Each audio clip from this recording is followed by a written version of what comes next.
In 1971, the global financial system quietly broke. The United States dollar, once backed by gold, suddenly became just paper.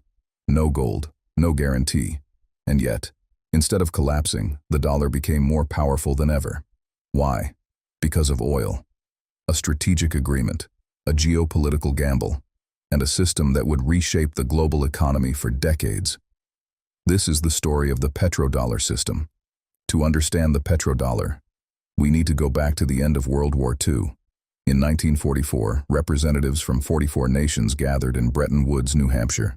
Their goal was simple: rebuild a stable global financial system. The result was the Bretton Woods Agreement. Under this system, the United States dollar became the world's reserve currency, and more importantly, it was backed by gold at $35 per ounce. Other countries tied their currencies to the dollar, and the dollar itself was as good as gold. For nearly 3 decades, this system held the global economy together, but beneath the surface, pressure was building. By the late 1960s, the United States was spending heavily. The Vietnam War, rising government programs, growing deficits. More dollars were being printed than there was gold to support them. Countries began to notice. France, among others, started demanding gold in exchange for their dollars. Gold reserves in the United States began to fall. Confidence started to crack. Then, on August 15, 1971, President Richard Nixon made a decision that would change global finance forever. He ended the convertibility of the dollar into gold. This moment became known as the Nixon Shock. The Bretton Woods system collapsed. The dollar was no longer backed by anything physical, and suddenly, the world faced a dangerous question. Why should anyone trust the dollar? At the same time, another force was rising. Oil. Modern economies depended on it. Transportation, industry, military power, all required oil.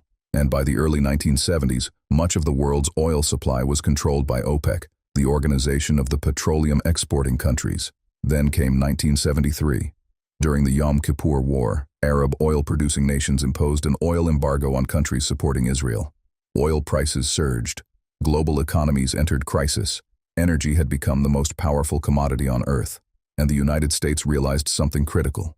If it could influence how oil was traded, it could restore global demand for the dollar. In 1974, the United States turned to Saudi Arabia, the most influential oil producer in OPEC. A strategic agreement was formed. Saudi Arabia would price all of its oil exports exclusively in US dollars, and it would invest its oil revenues into US financial markets. In return, the United States would provide military support, security guarantees, and weapons. Over time, other OPEC nations adopted similar practices. Oil, the most essential resource in the world, was now traded in dollars.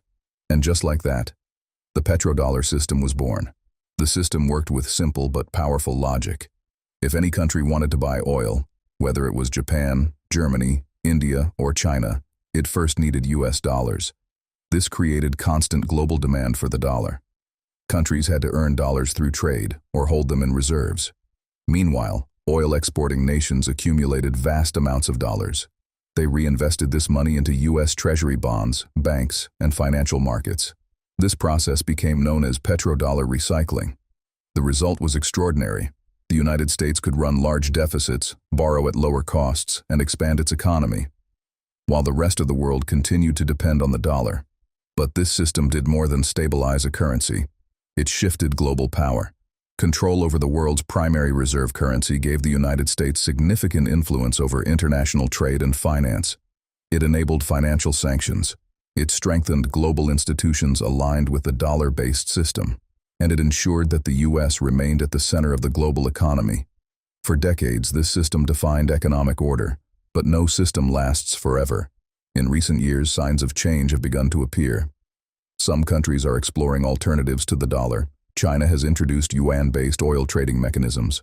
Russia has reduced its dollar exposure. New financial technologies and digital currencies are emerging. The foundation of the system is still strong, but the questions are growing louder, from gold to oil, from crisis to control. The petrodollar system was never just about energy. It was about trust, power, and the invisible structure that holds the global economy together. Because in today's world, the most powerful force is not gold. It is not oil.